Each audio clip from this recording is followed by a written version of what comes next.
Chaos is unfolding right now in Essex. Streets that were calm just hours ago have turned into a front line of anger and frustration.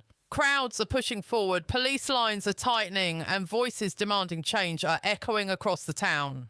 What started as a small gathering has exploded into one of the most intense protests the UK has seen this year, and it's all happening in direct response to Keir Starmer's latest migration policy.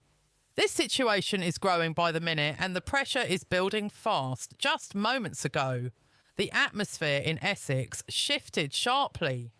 What had been a tense but peaceful demonstration suddenly grew into a massive surge of people flooding the streets. Protest organisers estimate that more than 100,000 individuals, migrants, supporters and local residents have gathered in anger over the government's new migration stance.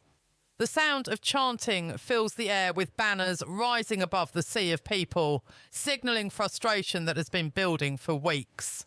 Police units were already stationed around key areas, but the crowd grew far faster than expected. Officers formed tight lines near council buildings and major roads, attempting to guide the flow of people, but the sheer size of the turnout has overwhelmed some sections.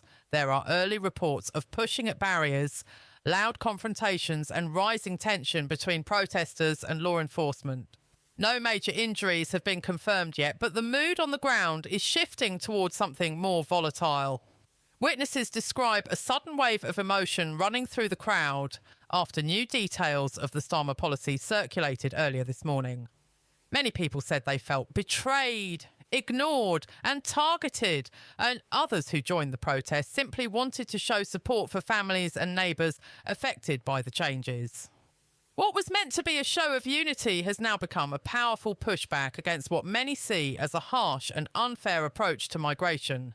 Video clips filmed just minutes ago show large groups moving towards central Essex, blocking roads and forcing traffic to a standstill. Bus routes have been diverted, and nearby shops have quickly closed their doors as a precaution. The noise is incredible, mixing chants, megaphones and the constant movement of thousands of feet against the pavement. Even people who had no intention of joining the protest are being pulled into the energy of the crowd, choosing to walk alongside protesters or film the events on their phones. Police leaders say they are monitoring the situation closely and are prepared to bring in more officers if the protest grows any larger, but protesters insist they will not back down until the government listens. They argue that the new policy puts countless families at risk, creates fear in migrant communities and ignores the contributions migrants make to the country. For many, this is about more than just a law. It is about dignity, safety and the right to be heard. Right now, the protest is still growing. The chants are getting louder and the tension is climbing. Essex has become the centre of a national debate and the world is watching to see what happens next.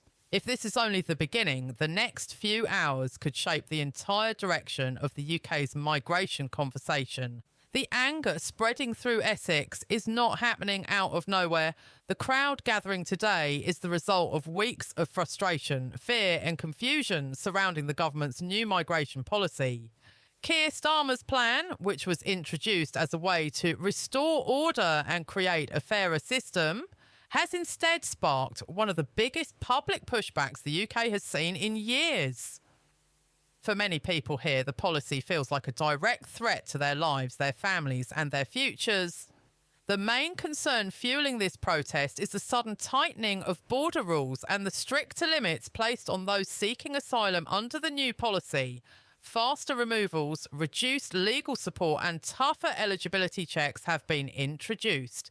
Many migrant families say these changes put them at risk of being separated from loved ones. A number of protesters told reporters that they fear being sent back to unsafe countries or losing the stability they've spent years building in the UK. For them, today is not just a political moment. It is a fight for their survival. Even people who are not migrants themselves are showing up in huge numbers, joining neighbours and co-workers they feel have been unfairly targeted. Essex residents say they've watched people they care about break down in fear of what comes next. Teachers, healthcare workers and business owners have publicly expressed concerns that the new policy will damage community trust and create division. They argue that the UK has always been strengthened by immigration, and this new approach undermines that history. At the same time, supporters of the policy say the government is simply trying to fix a system they believe has been overwhelmed for years. They point to long asylum backlogs, rising housing pressures and limited public resources. But for many standing in the streets today, this response feels cold and disconnected from the real human cost. The clash between these two viewpoints is creating tension across the country, and Essex has become the place where both sides are colliding head on. This sudden explosion of emotion is also being driven by a sense that the government did not prepare or communicate clearly. Many people found out the full details of the policy only recently through leaked documents and late announcements. The feeling of being blindsided has made the situation worse. Protesters describe the rollout as confusing, rushed, and carelessly planned. That lack of clarity has opened the door to fear, and fear spreads quickly. Today's protest is bigger than any local issue. It is tapping into a wider national debate about identity, safety, and fairness. People are asking tough questions. Who gets to stay? Who gets support? Who gets turned away? And what does it mean for the future of the country? These questions are fueling the crowd's determination to stay on the streets, to keep marching, and to make their voices impossible to ignore. As the tension builds, one thing is clear. This is not a small disagreement. This is a deep emotional battle over what kind of nation the UK wants to be. And right now, Essex is the heart of that.